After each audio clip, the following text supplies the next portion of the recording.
ಈಗ ಬಿಲ್ ಬಗ್ಗೆ ಯಾರು ಅಷ್ಟೇ ಬಿಲ್ ನೋಡಿ ಆ ವಿಧೇಯಕದಲ್ಲಿ ಸುಪ್ರೀಂ ಕೋರ್ಟ್ ಆದೇಶ ಏನಿದೆ, ಹೈಕೋರ್ಟ್ ಆದೇಶ ಏನಿದೆ ಅದನ್ನ ಪಾಲನೆ ಮಾಡ್ತಾರೆ. ಆ ಬಿಲ್ ಎಲ್ಲ ಜಾಲದ ಸಂಸ್ಥೆ ಹೆಸರಿಲ್ಲ, ಸಂಘಟನೆ ಹೆಸರಿಲ್ಲ, ಇನ್ಸ್ಟಿಟ್ಯೂಷನ್ ಹೆಸರಿಲ್ಲ, ಪೊಲಿಟಿಕಲ್ ಪಾರ್ಟಿ ಹೆಸರಿಲ್ಲ, ಏನಿದೆ ಎಲ್ಲಿ ನಾವು ಆ ಬಿಲ್ ಮೇಲೆ ಯಾವುದೇ ಸಂಘಟನೆ ಹೆಸರಿಲ್ಲ, NGO ಹೆಸರಿಲ್ಲ, ಯಾವುದೂ ಇಲ್ಲ. ಈಗ ಕೋರ್ಟ್ ಹೇಳಿದ ಆದೇಶಗಳನ್ನು ನಾವು ವಿಧೇಯಕ ಮುಖಾಂತರ ತಂದ್ರೆ ಬಿಜೆಪಿಗೆ ಏನು ಪ್ರಾಬ್ಲಮ್? I don't understand. ಹೆಂಗೆ ಅವ್ರಿಗೆ ಕೈ ಮಾಡೋಣ? ಇಂಡೈರೆಕ್ಟ್ಲಿ ಯಾರು what is indirect about it? Direct about it.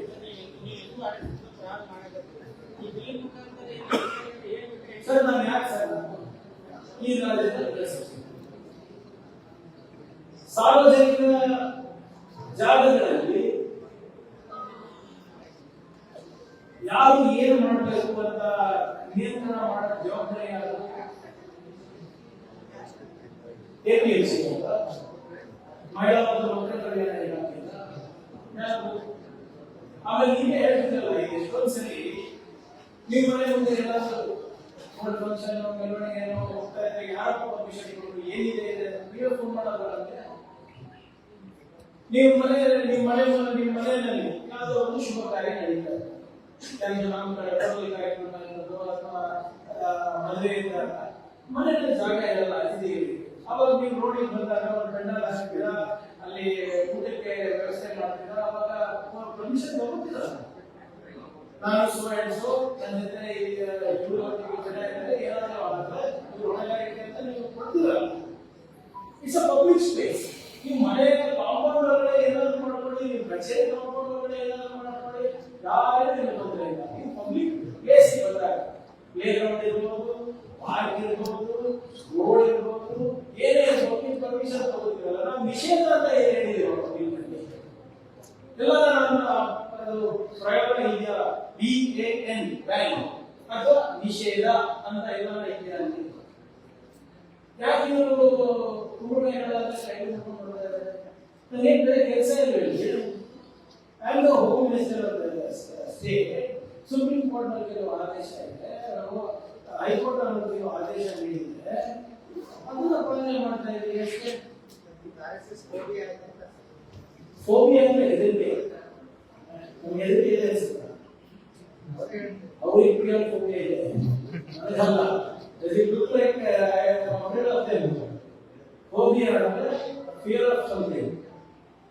ನನಗೇನಿದೆ ಅವರೇನು ಊರದೆ ನೀವು ಇವತ್ತು ನಾನು ಅದೇ ತಿರುಮಲ ಕಾರ್ಯಕ್ರಮ ಮಾಡ್ತಾ ಇದ್ದೀವಿ. ಊರದೆ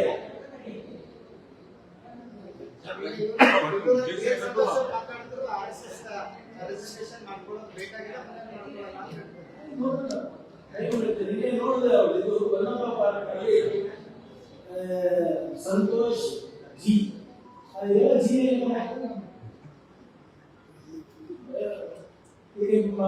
ಒಂದು ಒಳ್ಳೆಯದಾಗಿದೆ ಅಂದ್ರೆ ಇವರೆಲ್ಲರೂ ಹೊರಬಂದು ಅಟ್ಲೀಸ್ಟ್ ಮಾತಾಡ್ತಾರೆ, ಪ್ರಶ್ನೆಗೆ ಅಲ್ಲಿ ಇಲ್ಲಿ ಉತ್ತರ ಕೊಡ್ಲಿಕ್ಕೆ ಪ್ರಯತ್ನ ಮಾಡ್ತಾರೆ, ಪ್ರಯತ್ನ ಅಷ್ಟೇ ಆಗ್ತಾ ಇಲ್ಲ. ಸಂತೋಷ್ ಅವರಿಗೆ ಇತಿಹಾಸ ಗೊತ್ತಿಲ್ಲ, ಅವರಿಗೆ ಬರೇ RSS ಇತಿಹಾಸ ಗೊತ್ತಿಲ್ಲ, ಅಷ್ಟೇ ಗೊತ್ತಲ್ಲ. ಅವರೇನೋ ಹೇಳಿದ್ರೆ ಕಡೆಗೆ ಕುಟುಂಬದವರು ಬೀದರಿಂದ ಕಲಬುರಗಿ ಓಡ್ ಬಂದಾಗ RSS ಅವರು ಅವರಿಗೆ ರಕ್ಷಣೆ ಮಾಡಿದ್ರು. ನಾನು ಇಷ್ಟೇ ಪ್ರಶ್ನೆ, ಬಿಜೆಪಿ RSS ಅವರಿಗೆ ಬಿಜೆಪಿ ಇಲ್ಲ ಬಿಡಿ ಪಾಪ ಅವರಿಗೆ ಅವರದ್ದು RSS ಗೆ ಇಷ್ಟೇ ಪ್ರಶ್ನೆ. ಗಾಂಧಿ ಭಾಷಣ ಕ್ವಿಟ್ ಇಂಡಿಯಾ ಮೂವ್ಮೆಂಟ್ ಮಾಡಿಲ್ಲ, ಸತ್ಯಾಗ್ರಹದಲ್ಲಿ ಮಾಡಿಲ್ಲ, ನಿಮ್ಮ ಸಿವಿಲ್ ಡಿಸೋಬಿಡಿಯನ್ಸ್ ಮೂವ್ಮೆಂಟ್ ಮಾಡಿಲ್ಲ, ದುಂಡು ಮೇಜಿನ ಸಭೆಯಲ್ಲಿ ನೀವು ಪಾಲ್ಗೊಂಡಿಲ್ಲ, ಸೈಮನ್ ಗೋಬ್ಯಾಕ್ ಘೋಷಣೆ ಕೂಗಿಲ್ಲ. ಇವೆಲ್ಲ ಕಾಂಗ್ರೆಸ್ ಹೋರಾಟ ಇರಲಿಲ್ಲ, ಇವೆಲ್ಲ ಜನರು ಹೋರಾಟ ಇತ್ತು, ಪಬ್ಲಿಕ್ ಹೋರಾಟ ಇತ್ತು. ಹಲವಾರು ಜನರು ಬೇರೆ ಬೇರೆ ಪಕ್ಷದವರು ಕೂಡ ಇದಕ್ಕೆ ಸೇರಿ ಹೋರಾಟ ಮಾಡ್ತಾರೆ. ನೀವು ಸತ್ಯದ ತೋರಿಸ್ಬಿಡಿ ನನಗೆ. ಸುಮ್ಮನೆ ಏನೋ ಒಂದು ಹೇಳೋದು, ಪ್ರವಾಹ ಬಂದಾಗ ನಾವು ಮಾಡಿದ್ವಿ, ಫ್ರೀಡಮ್ ನಾವು ಹೇಳಿದ್ವಿ. ಎಲ್ಲಿ ಇವತ್ತು ಸ್ವಾತಂತ್ರ್ಯ ದಿನಾಚರಣೆ ಅಲ್ಲಪ್ಪ. ನಾನು 500 ಜನ ಕಾಂಗ್ರೆಸ್ ಪಕ್ಷದವರು ಯಾರು ಹುತಾತ್ಮರಾಗಿದ್ದಾರೆ ನಾನು ಲಿಸ್ಟ್ ಕೊಡ್ತೀನಿ. ಅವರು 50 ಜನ ಕೊಡ್ತೀನಿ. 50 ಜನ ಯಾರು ಸ್ವತಂತ್ರ ಹೋರಾಟಕ್ಕೆ ಜೀವವನ್ನು ಕೊಟ್ಟಿದ್ದಾರೆ. ಅವರ ಅತಿ ದೊಡ್ಡ ಲೀಡರ್, ಅವರ ಪ್ರೇರಣೆ ಸಾವರ್ಕರ್. ನಿನ್ನೆ ಸುಪ್ರೀಂ ಕೋರ್ಟ್ ಆದೇಶ ನೋಡಿ ಅಂತ ಭಾವಿಸ್ತಾರೆ. ಸಾವರ್ಕರ್ ಬ್ರಿಟಿಷ್ ಅವರ 60 ರೂಪಾಯಿ ಪೆನ್ಷನ್ ತಗೊಳ್ತಾರೆ. ಎಷ್ಟು? 60 ರೂಪಾಯಿ. ಅವರು ರತ್ನಗಿರಿನಲ್ಲಿ ಹೌಸಲ್ಲಿ ಮನೆಯಲ್ಲಿದ್ದಾಗ ಅವ್ರು ಬಿಟ್ಟು ಹೋಗಕ್ಕೆ ಆಗ್ತಾ ಇರಲಿಲ್ಲ. ಬ್ರಿಟಿಷ್ ಅಲ್ಲಿನ DC ಒಂದು ಪತ್ರ ಬರೀತಾರೆ, ನನಗೆ ಪೆನ್ಷನ್ ಸಾಲ್ತಾ ಇಲ್ಲ, ಪೆನ್ಷನ್ ಜಾಸ್ತಿ ಮಾಡಿದ್ದೀನಿ. DC ಅವರು ವಾಪಸ್ ಪತ್ರ ಬರೀತಾರೆ, ಸರ್ ಇದು 60 ರೂಪಾಯಿ ಇದೆ ಪೆನ್ಷನ್, ನನ್ನ ಮಗ 53 ರೂಪಾಯಿ ಇದೆ. ಇದು ಅವರ ಇತಿಹಾಸ. ವೀರ್ ಸಾವರ್ಕರ್ ಸದನದಲ್ಲಿ ವೀರ್ ಸಾವರ್ಕರ್ಗೆ ವೀರ್ ಬಿರುದು ಯಾರು ಕೊಟ್ಟಿದ್ದಾರೆ ಅಂತ ಸದನದಲ್ಲಿ ಕೇಳಿದ್ರು ಒಬ್ಬ ಬಿಜೆಪಿಯವರು ಬಾಯ್ಬಿಟ್ಟಿಲ್ಲ. ಯಾಕಂದ್ರೆ ಅವ್ರಿಗೆ ಗೊತ್ತೇ ಇಲ್ಲ. ನಮ್ಮ ಸ್ನೇಹಿತರ ಮಾಹಿತಿಗಾಗಿ ಸಾವರ್ಕರ್ ವೀರ್ ಸಾವರ್ಕರ್ ಬಿರುದು ಸಿಕ್ಕಿದ್ದು ಕೊಟ್ಟಿದ್ದು ಯಾರು ಗೊತ್ತಾ? ಸ್ವತಃ ಸಾವರ್ಕರ್ ಅಂತ ಇತಿಹಾಸ ಪುಟದಲ್ಲಿ ಇದೆ ಇದೆಲ್ಲ. ಸೊ ನೀವು ಯಾವುದರಲ್ಲಿ ಪಾಲ್ಗೊಂಡಿದ್ರಿ, ಬಂದು ಇವತ್ತು ಕಡೆ ಕುಟುಂಬಕ್ಕೆ ರಕ್ಷಣೆ ಮಾಡಿದ್ವಿ ಅಂತ ಹೇಳೋದಲ್ಲ. ಪಾರ್ಟಿಷನ್ ಆದ್ಮೇಲೆ, ವಿಭಜನೆ ಆದ್ಮೇಲೆ ಅಷ್ಟೊಂದು ಕೋಮಗರ್ಭಗಳು ನಡೆದಿತ್ತಲ್ಲ, ಯಾವ ಕೋಮಗರ್ಭಗಳನ್ನು ನೀವು ಸಹಾಯ ರಕ್ಷಣೆ ಮಾಡಿದ್ರಿ? ಇನ್ಫ್ಯಾಕ್ಟ್ ತಮ್ಮಿಂದ ಕೋಮಗರ್ಭಗಳಾಗಿದ್ದು ಇತಿಹಾಸ ನೋಡಿ. ಯಾವಾಗ ನಿಮ್ಮ RSS ಶಿಷ್ಯ ಗೋಡ್ಸೆ, ನಾಥೂರಾಮ್ ಗೋಡ್ಸೆ ಸಾವರ್ಕರಿನ ಶಿಷ್ಯ, RSS ಐಡಿಯಾಲಜಿಯಿಂದ ಪ್ರೇರಿತರಾಗಿ ಗಾಂಧೀಜಿಯವರಿಗೆ ಗುಂಡೇಟ್ ಹಾಕಿದ್ರೆ ಕಲ್ಕತ್ತಾದಲ್ಲಿ ರೈಟ್ಸ್, ಡೆಲ್ಲಿಗಳಲ್ಲಿ ನೀವು ಕೋಮಗಲಭೆಗಳನ್ನ ಸೃಷ್ಟಿ ಮಾಡುವಂತ ಸಂಘಟನೆ ಹೊರತು ಕೋಮಗಲಭೆಗಳ ಆಧಾರದಲ್ಲಿ ರಕ್ಷಣೆ ಮಾಡುವಂತ ಸಂಸ್ಥೆ ಅಲ್ಲ. ನೀವು ಹೇಳ್ತೀರಲ್ಲಪ್ಪ, ನಮ್ಮ ಕುಟುಂಬಕ್ಕೆ ರಜಾಕರಿದ್ದಾಗ ನೀವು ಮಾಡಿದ್ರಂತ, ದಯವಿಟ್ಟು ಕ್ಷಮಿಸಬೇಕು ಸ್ವಾಮಿ, ನಿಮ್ಮಷ್ಟು ದೇಶದಲ್ಲಿ ಯಾರಿಲ್ಲ. ಬೋಸ್ ಅವರು, ಸುಭಾಷ್ ಚಂದ್ರ ಬೋಸ್ ಅವರು ಇಂಡಿಯನ್ ನ್ಯಾಷನಲ್ ಆರ್ಮಿ ಕಟ್ಟಬೇಕಾದಾಗ, ಅದಕ್ಕೆ ಸೈನಿಕರನ್ನ ಹುಡುಕಾಟ ಮಾಡಬೇಕಾದಾಗ, ರೆಕ್ರೂಟ್ಮೆಂಟ್ ಮಾಡಬೇಕಾದಾಗ, ಇದೇ ನಿಮ್ಮ ಸಾವರ್ಕರ್ ಅವರು ಬೋಸ್ ಅವರ ಇಂಡಿಯನ್ ನ್ಯಾಷನಲ್ ಆರ್ಮಿ ಸೇರಬೇಡಿ, ನೀವು ಬ್ರಿಟಿಷ್ ಆರ್ಮಿ ಸೇರಿ ಅನ್ನೋದು ಕರೆ ಕೊಟ್ಟಿದ್ದು ಸಾವರ್ಕರ್ ಅವರು. ನೀವು ರಕ್ಷಣೆ ಮಾಡಿದ್ರ. ನನ್ನ ಸಂತೋಷ ಕೇಳಿದ್ರೆ, ಸಂತೋಷ ಅವರಿಗೆ ಕೇಳಕ್ಕೆ ಸಂತೋಷ ಕೇಳಿ ಆಪರೇಷನ್ ಪೋಲೋ ಆಪರೇಷನ್ ಪೋಲೋ ಯಾರು ಮಾಡಿದ್ರು? ಏನದು ಆಪರೇಷನ್ ಪೋಲೋ? ನಾವು ಹೈದರಾಬಾದ್ ಕರ್ನಾಟಕ ವಿಮೋಚನಾ ದಿನ ಅಂತ ಆಚರಿಸ್ತಾ ಇದ್ದೀವಿ. ಹೈದರಾಬಾದ್ ಲಿಬರೇಷನ್ ಡೇ ಅಂತ ಅವರು ಆಚರಿಸ್ತಾರೆ. RSS ಹೌದು, ನಮ್ಮ ಕುಟುಂಬ ಕೋಮಗಲಭೆಗಳ ವಿಕ್ಟಿಮ್ಸ್ ಆಗಿದೆ. ಅಲ್ಲಿಂದ ಇಲ್ಲಿ ಕೂಡ ಪರಿಸ್ಥಿತಿ ಬಂದಿತ್ತು. ಅವಾಗ ಯಾವುದು ನಮ್ಮ ಯಾವ ಸರ್ಕಾರ ನೀವು ಒಂದು ಭ್ರಮೆನಲ್ಲಿ ಇರಬೇಡಿ, ಎಲ್ಲ ಸಹಾಯ ಮಾಡಿದಿರ ಅಂತ. RSS ಅವರು ರಕ್ಷಣೆ ಬಂದಿಲ್ಲ, ನಮ್ಮ ಭಾಗದ ಜನರಿಗೆ ರಕ್ಷಣೆ ಮಾಡಿದ್ದು ಪಂಡಿತ್ ಜವಾಹರ್ಲಾಲ್ ನೆಹರು ಅವರು, ಸರ್ದಾರ್ ಪಟೇಲ್ ಅವರು ಮತ್ತೆ ಇಂಡಿಯನ್ ಆರ್ಮಿದವರು ಬಂದು ರಕ್ಷಣೆ ಮಾಡಿದ್ರು. ಆಪರೇಷನ್ ಪೋಲೋ ಮಾಡಿದ್ದು ಪಟೇಲ್ ಅವರು, ನೆಹರು ಅವರು ಮತ್ತೆ ಆರ್ಮಿದವರು, RSS ಅವರಲ್ಲ. ನಮ್ಮ ಕಲಬುರಗಿನಲ್ಲಿ RSS ಯಾರಾದ್ರೂ ಒಬ್ಬ ಪ್ರಚಾರಕರು ಸ್ಟ್ಯಾಚ್ಯೂ ಸ್ಟ್ಯಾಚ್ಯೂ ಚೌಕಲ್ಲಿ ನಾವು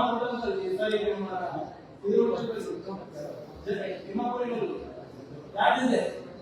ಸರ್ದಾರ್ ವಲ್ಲಭಾಯ್ ಪಟೇಲ್ SVP ಚೌಕ್. ಯಾವನೊಬ್ಬ ಚಡ್ಡಿ ಹಾಕೊಂಡು ನಿಂತಿಲ್ಲ ಅಲ್ಲಿ.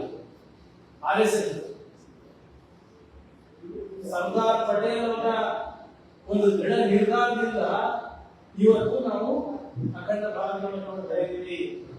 560 ಸಣ್ಣ ಪುಟ್ಟ ರಾಜ್ಯಗಳು ಸಂಸ್ಥಾನಗಳು ಒಗ್ಗೂಡಿಸಿ ಇವತ್ತು ಭಾರತ ರಾಷ್ಟ್ರ ಆಗಿದೆ. RSS ಇಂದ ಅಲ್ಲ, ನಾವು ಕಟ್ಟಿದ ರಾಷ್ಟ್ರವನ್ನ ಒಡೆಯಕ್ಕೆ ಹೋಗಿ ಇವತ್ತು ನಮಗೆ ಉಪಚಾರ ಮಾಡ್ತಾ ಇಲ್ಲ.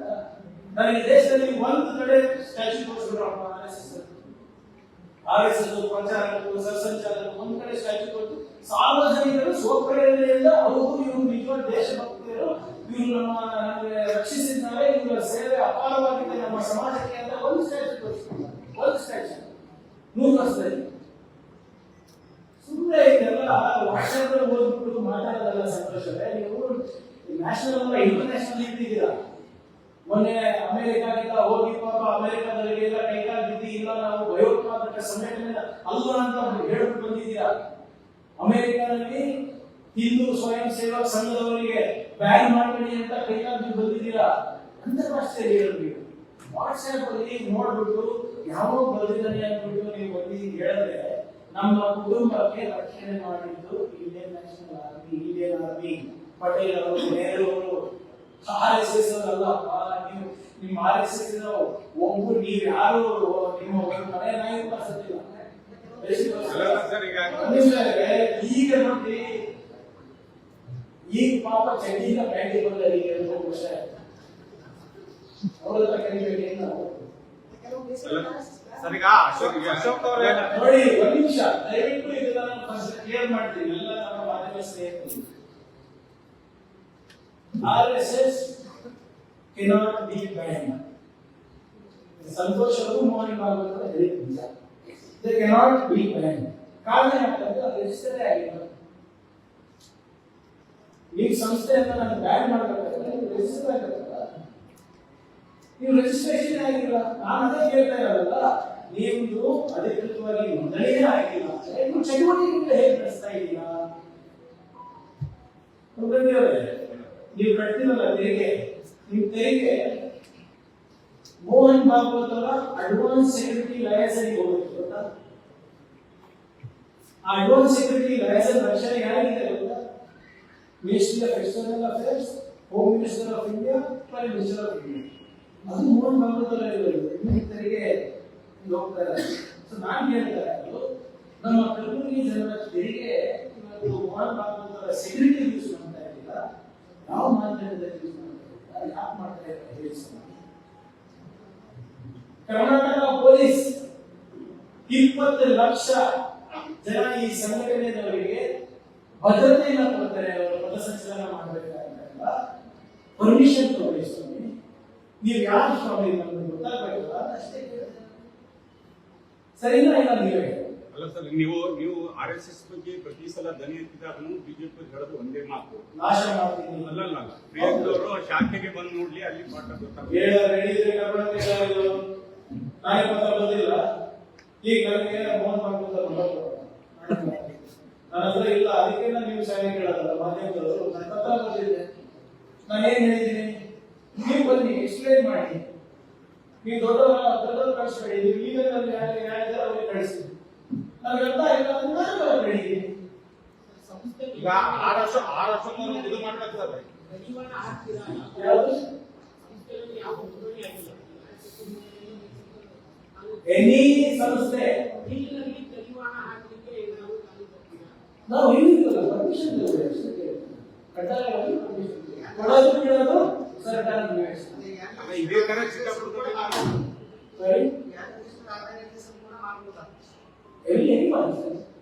ಈಗ ನಾಳೆ ನೀವು ಒಂದು ಸಂಘ ಮಾಡ್ತೀರಾ ಅನ್ಕೊಳ್ಳಿ, ನೀವು ಸಂಘ ಮಾಡಿಬಿಟ್ಟು ದಕ್ಷಿಣ ತಗೊಳ್ತೀರಾ ಅಂತ ಹೇಳ್ತೀರಾ, ನಿಮ್ಮ ಗುರು ನಿಮ್ ಧ್ವಜ ಅಂತ ಹೇಳ್ತೀರಾ, ನಿಮ್ಗೆ ಯಾವ್ದಾದ್ರು ಧ್ವಜ ಹಾಕ್ತೀರಾ, ಅಕ್ಷರ ಧ್ವಜನೋ ಹಸಿರೋ ಯಾವ್ದಾದ್ರು ಅದ್ರ ಮೇಲೆ ದಕ್ಷಿಣ ತಗೊಳ್ತೀರಾ ಅಂತ ಹೇಳ್ತೀರಾ. ಬಾಗಲಕೋಟದಲ್ಲಿ ಗೃಹ ಸಚಿವರಾಗಿ RSS ನ ಟಾರ್ಗೆಟ್ ಮಾಡೋ ಮನಸ್ಥಿತಿಯಿಂದ ಹೊರಬರಬೇಕಂತ ಹೇಳ್ತಾ ಇದ್ದಾರೆ. ನೋಡಿ, ನನಗೆ ಒಂದು ಅರ್ಥ ಆಗ್ತಾ ಇಲ್ಲ. ಇವರು ಕಲ್ಚರಲ್ ಆರ್ಗನೈಸೇಷನ್ ಕರೆಕ್ಟಾ? ಧಾರ್ಮಿಕವಾಗಿ ಉಪದೇಶ ನೀಡುವಂತ ಒಂದು ಸಂಘಟನೆ. ಪಾಕಿಸ್ತಾನ ಜೊತೆ ನೆಂಟಿಟ್ಕೋಬೇಕು, ಚೈನಾ ಜೊತೆ ನೆಂಟಿಟ್ಕೋಬೇಕು ಅಂತ ಹೇಳಬೇಕು. ಆಮೇಲೆ ಇವ್ರ ಬಗ್ಗೆ ನಾವು ಏನೇ ಪ್ರಶ್ನೆ ಕೇಳಿದ್ರು ನೀವು ನಾಶ ಆಗ್ತೀರ ಅಂತ ಹೇಳ್ಬೇಕು. ಈಗ ಈ ವಿರೋಧ ಪಕ್ಷದ ನಾಯಕರು ನಿನ್ನೆ ನಾನು ನೋಡಿದೆ, ಪ್ರಿಯಾಂಕರ್ ಏನಾದ್ರು ಹೇಳಿದ್ರೆ ಮನೆ ಆಕ್ಷೆ ಬರಬೇಕು ನೋಡ್ಕೊಳ್ತಾರೆ. ಯಾಕೆ ವಿರೋಧ ಪಕ್ಷದ ನಾಯಕರು ಏನ್ ಮಾಡ್ತಾರೆ? ಸಾಯಿಸ್ತಾರ. ನೀವು ಅಂಬೇಡ್ಕರ್ ಅವರಿಗೆ ಬಿಟ್ಟಿಲ್ಲ, ಗಾಂಧಿ ಅವರಿಗೆ ಬಿಟ್ಟಿಲ್ಲ, ನಮ್ಗೆ ಬಿಟ್ಟಿಲ್ಲ. ಅದೇ proving my point that there are terrorist organization ಅಲ್ವಾ? ಯಾರನ್ನ ಧಾರ್ಮಿಕ ಸಂಘಟನೆಗಳು, ಯಾವುದೊಂದು ಸಾಮಾಜಿಕ ಸಂಘಟನೆಗಳು, ಯಾವುದು ದೇಶದ ಪ್ರೇಮದ ಬಗ್ಗೆ ಮಾತಾಡ್ತಾರೆ, ನ್ಯಾಷನಲಿಸಂ ಬಗ್ಗೆ ಮಾತಾಡ್ತಾರೆ, ನೀವೆಲ್ಲ ದೇಶಭಕ್ತಿ ಸರ್ಟಿಫಿಕೇಟ್ ಕೊಡ್ತಾರೆ, ಅವ್ರ ಬಗ್ಗೆ ಪ್ರಶ್ನೆ ಮಾಡಿದ್ರೆ ನೀವು ಸತ್ತೋಗ್ತೀರಾ, ನಾಶ ಆಗ್ತೀರಾ, ನೀವು ಮರ್ಡರ್ ಆಗ್ತದೆ, ನೀವು ಮನೆ ಹೊರಗೆ ಬರೋಕ್ಕಾಗಲ್ಲ ಅಂತ ಅಟೆಂಡ್ ಮಾಡಿದ್ರೆ proving my point. ನಿನ್ನೆ ಬಿಜೆಪಿ ಅಧ್ಯಕ್ಷರು ನಾಶ ಆಗ್ತಿದಾರಂತೆ, ಅಶೋಕ್ ಅವರು ನೀವು ಮನೆ ಒಳಗಡೆ ಬರಲ್ಲ ಆಗ್ತಿದಾರಂತೆ, ಏನರ್ಥ ಇದು? ಆಮೇಲೆ ಇವರು ನೀವು ಹೇಳಿದ್ರಲ್ಲ ನಾವು ಶಾಲೆಗೆ ಹೋಗ್ಬೇಕು ಅಂತ, ನಾನು ಶಾಲೆಗೆ ಹೋಗ್ತೀನಿ ಅಪ್ಪ ಬೇಕಾದ್ರೆ ನಿಮ್ಮ ಮಕ್ಕಳಿಗೆ ಕಳಿಸ್ತಾ ಇಲ್ಲ. ಯಾವ ಬಿಜೆಪಿ ನಾಯಕರ ಮಕ್ಕಳು ಪೂರ್ಣ ಪ್ರಮಾಣದಲ್ಲಿ ಶಾಲೆಗಳಿಗೆ ಹೋಗ್ತಾರೆ, ಫುಲ್ ಟೈಮ್ ಪ್ರಚಾರ ಮಾಡಿಸಿ ಯಾರಿದ್ದಾರೆ ಇಷ್ಟೊಂದು ಸುಮ್ಮನೆ ಈ ಬಿಲ್ ಬಂದಿದೆ, ಬಿಲ್ ಬಂದಿದೆ, ಆಗ್ತಾ ಇದೆ. ನಾನು ಕೇಳ್ತಾ ಇರುವ ಪ್ರಶ್ನೆಗೆ ನಿಮ್ಗೆ ಉತ್ತರ ಇಲ್ಲ ಅಂದ್ರೆ ಉತ್ತರ ಇಲ್ಲ ಅಂತ ಹೇಳಿ, ಅದು ಇದು ಬಿಟ್ಟು ನಿಮ್ಮ ಕುಟುಂಬನ ರಕ್ಷಣೆ ಮಾಡಿದ್ದಾರೆ, ಪ್ರಿಯಾಂಕರ್ಗೆ ಮನೆ ಆಚೆ ಬರೋಲ್ಲ, ಬಿ ಎಸ್ ಸಂತೋಷ್ ನಮ್ಮ ರಕ್ಷಣೆ ಮಾಡೋದು ಅಂತಾರೆ. ಅದೇ ಅವ್ರ ಪಾರ್ಟಿ ವಿರೋಧ ಪಕ್ಷದ ನೀವು ನಾಶ ಮಾಡ್ತೀನಿ ಅಂತಾರೆ.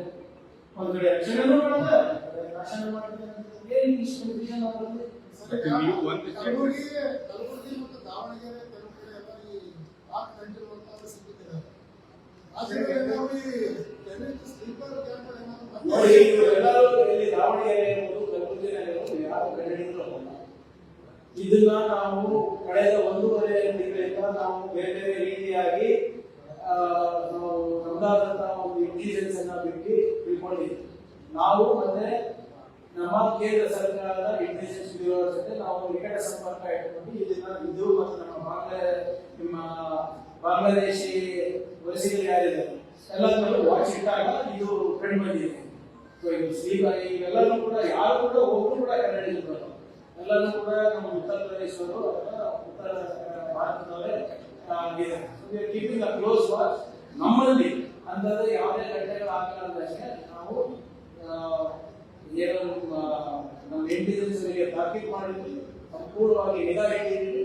ಆದ್ರೆ ನಿಯಂತ್ರಣ ಮಾಡಬೇಕಾಗಿ ಹೇಗೆ ನಾವು ಜವಾಬ್ದಾರಿಗಳು ನಾವು ನಿಯಂತ್ರಣ ಮಾಡ್ತಾ ಇದ್ದೀವಿ ನಮ್ಮ ಕರ್ನಾಟಕ ಪೊಲೀಸರು, ಅದೇ ನಿಟ್ಟಿನಲ್ಲಿ ಅಲ್ಲಿನವರು ಕೂಡ ಮಾಡಿದ್ರೆ ನಮ್ಮ ಸರ್ಕಾರ ನಾವು ಹಿಡಿಯೋದು ಮತ್ತೆ ಬೇರೆ ರಾಜ್ಯಕ್ಕೆ ಕಳಿಸೋದು, ನಾವು ಹಿಡಿಯೋದು ಮತ್ತೆ ಅಂತಾರಾಷ್ಟ್ರೀಯ ಬಾರ್ಡರ್ ನಾವು ಕಳಿಸ್ಕೊಡೋದು. ಈಗ ಯಾರು ಸಿಕ್ಬಿಡ್ತಾರೆ ಬಾಂಗ್ಲಾದೇಶಕ್ಕೆ ಹೋದು ಬೇರೆ ವಲಸಿಗರಿಗೆ ಹೋಗೋದು, ನಾವು ನಮ್ಮ ದೇಶದಲ್ಲಿ ಅವರಿಗೆ ಬಾರ್ಡರ್ ಮಾಡಿಬಿಡ್ಬೇಕು.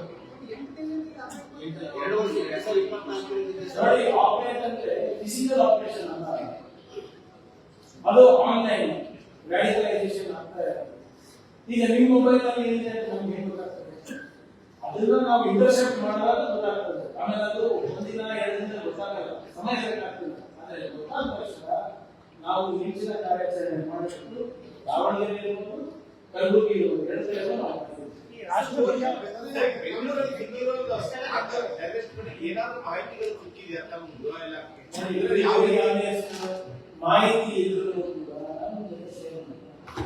ಸರಿ. ರಾಜ್ಯ ಒಂದು ನಮ್ಮ ಭದ್ರತೆ, ರಾಜ್ಯದ ಭದ್ರತೆ, ಇನ್ನೊಂದು ಕೇಂದ್ರದಲ್ಲೂ ಕೂಡ ನಮಗೆ ಮಾರ್ಗಸೂಚಿಗಳಿದೆ. ಅದನ್ನ ನಾವು ಉಲ್ಲಂಘನೆ ಮಾಡಿಕೊಂಡು ನಾವು ಪ್ರಚಾರಕ್ಕೋಸ್ಕರ ಮೆಸೇಜ್ ಬರಬೇಕು, ಮೀಡಿಯಾದಲ್ಲಿ ಬರಬೇಕು ಅಂತ ನಾವು ಕೆಲವು ಇದರಲ್ಲಿ ಕಾಂಪ್ರಮೈಸ್ ಮಾಡಬೇಕಾಗೋದ್ರಿಂದ but yes there is critical information. Central government and state government are working together on this. ಸರಿ, ನೆಕ್ಸ್ಟ್ ನಮ್ದು ಒಳ್ಳೆಯ ಕಾರ್ಯಕ್ರಮಗಳಲ್ಲಿ ಜನರ ಮುಂದೆ ಬರ್ತಾ ಇದೆ.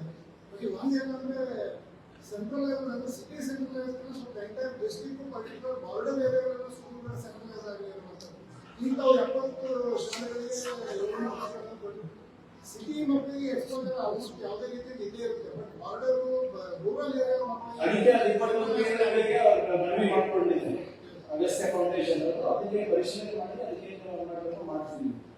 ನೀವು ಹೇಳಿದಾಗೆ ನಮ್ಮ ಕಾನ್ಸೆಪ್ಟ್ ನಮ್ಮ ಹೊಸದಾಗಿ ಏನು ಮಾನ್ಯ ಮುಖ್ಯಮಂತ್ರಿಗಳು ಯೋಜನೆ ಕೊಟ್ಟಿದ್ದಾರೆ CSR, ಯಾವುದು CSR ಫಂಡಿಂಗ್ ಫಾರ್ ಎಜುಕೇಶನ್ ನಗರಕ್ಕಿಲ್ಲ, ಎಲ್ಲಾನು ಪಂಚಾಯತ್ ಲೆವೆಲ್ KPS ಇರ್ಬೋದು, ಮ್ಯಾಗ್ನೆಟ್ ಸ್ಕೂಲ್ಸ್ ಇರ್ಬೋದು, ಯಾವುದು ಕೂಡ ಈಗ ಚಿಕ್ಕಪುರದಲ್ಲಿ ವೈಟ್ ಸಿಮೆಂಟ್ ACC ಸಿಮೆಂಟ್ ಅವರಿಗೆ ವೈಟ್ 15-20 ಕೋಟಿ ನಮ್ಮದು ಒಂದು ಸಹಭಾಗಿತ್ವದಲ್ಲಿ ಎಲ್ಲಾನು ನೀವು ಹೇಳಿದಂಗೆ ಗಡಿ ಪ್ರದೇಶ ಇರ್ಬೋದು ಮತ್ತೆ ಗ್ರಾಮೀಣ ಮಟ್ಟದಲ್ಲಿ ಇರ್ಬೋದು. ಈ ಸೋಷಿಯಲ್ ವೆಲ್ಫೇರ್ ಹಾಸ್ಟೆಲ್ಸ್ ಅಲ್ಲಿ ನಾವು ಲ್ಯಾಬ್ಸ್ ಅನ್ನ ನಾವು ಮಾಡ್ತಾ ಇದ್ದೀವಿ. ಅದು ನಾವು ಪಟ್ಟಣಕ್ಕಲ್ಲ, ನಾವು ಗ್ರಾಮೀಣ ಪ್ರದೇಶದಲ್ಲಿ ಹೆಚ್ಚು ನಮ್ದು ಯಾಕಂದ್ರೆ ನಮ್ಮ ಇಳಿಮುಖ ಕಾಣದೇ ಇರೋದು ಇದರಲ್ಲಿ ಆ ಭಾಗದಲ್ಲಿ ಅದಕ್ಕೆ ಅಲ್ಲೇ ಹೆಚ್ಚು ಚಾಮರಾಜನಗರದಲ್ಲಿ 3 ಜನ ಆಡಳಿತವನ್ನು ಎನ್ಕೌಂಟರ್ ಕೋಚಿಂಗ್ ಮಾಡ್ತಾ ಇದ್ದಾರೆ. ಹೀಗೆ ಬೆಳಗ್ಗೆ ಕಾರ್ಯಾಚರಣೆಯಲ್ಲಿ ಅಲ್ಲಿ ಅನಿವಾರ್ಯವಾಗಿ ಪರಿಸ್ಥಿತಿ ಉದ್ಭವ ಆಗಿದೆ. ಅದೀಗ ಪರಿಶೀಲನೆ ಹಂತದಲ್ಲಿದೆ. ಈಗ ಬೆಳಿಗ್ಗೆ ಅವರಿಗೆ ಕರ್ಕೊಂಡು ಹೋಗಿ ಉದ್ದೇಶವನ್ನು ಕೊಲೆ ಮಾಡಿದ್ದಾರೆ ನೋಡಿ, ಅದನ್ನ ತನಿಖೆ ಆಗ್ತಿರ್ಬೇಕು. ಕಾರಣ ಸಿಕ್ಕಿಲ್ಲ ಅದರಿಂದ ಹೊರಗಡೆ ಮಾಡಬೇಕಾದ್ರೆ ಸರ್ಕಾರಕ್ಕೆ ವಿನಾಯಿತಿ ನೀಡುತ್ತಾ ಜಂಟಿ ನೇಮಕ ಪತ್ರ ಬರೆದಿದ್ದಾರೆ. ರಾಷ್ಟ್ರ ಧ್ವಜಾರೋಹಣ ಮಾಡೋದ್ರಲ್ಲಿ ನನಗೆ ವಿನಾಯಿತಿ ನೀಡಿ ಅಂತ ರಾಷ್ಟ್ರಕ್ಕಿಂತ ಪಕ್ಷಗಳಿಂದ ಯಾವ ರೇಟಲ್ಲಿ ತೋರಿಸ್ತೀವಿ ರಾಷ್ಟ್ರ ಧ್ವಜಾರೋಹಣಕ್ಕೆ ವಿನಾಯಿತಿ ನೀಡಿ ಅಂತ ಹೇಳಿಲ್ಲ. ನನಗೆ ಜಿಲ್ಲಾ ಉಸ್ತುವಾರಿಯಿಂದ ವಿನಾಯಿತಿ ನೀಡಿ. ನೋಡಿ, ಹೀಗೆ ನೀವು ಹೇಳಿದ್ರೆ ವಾಟ್ಸಪ್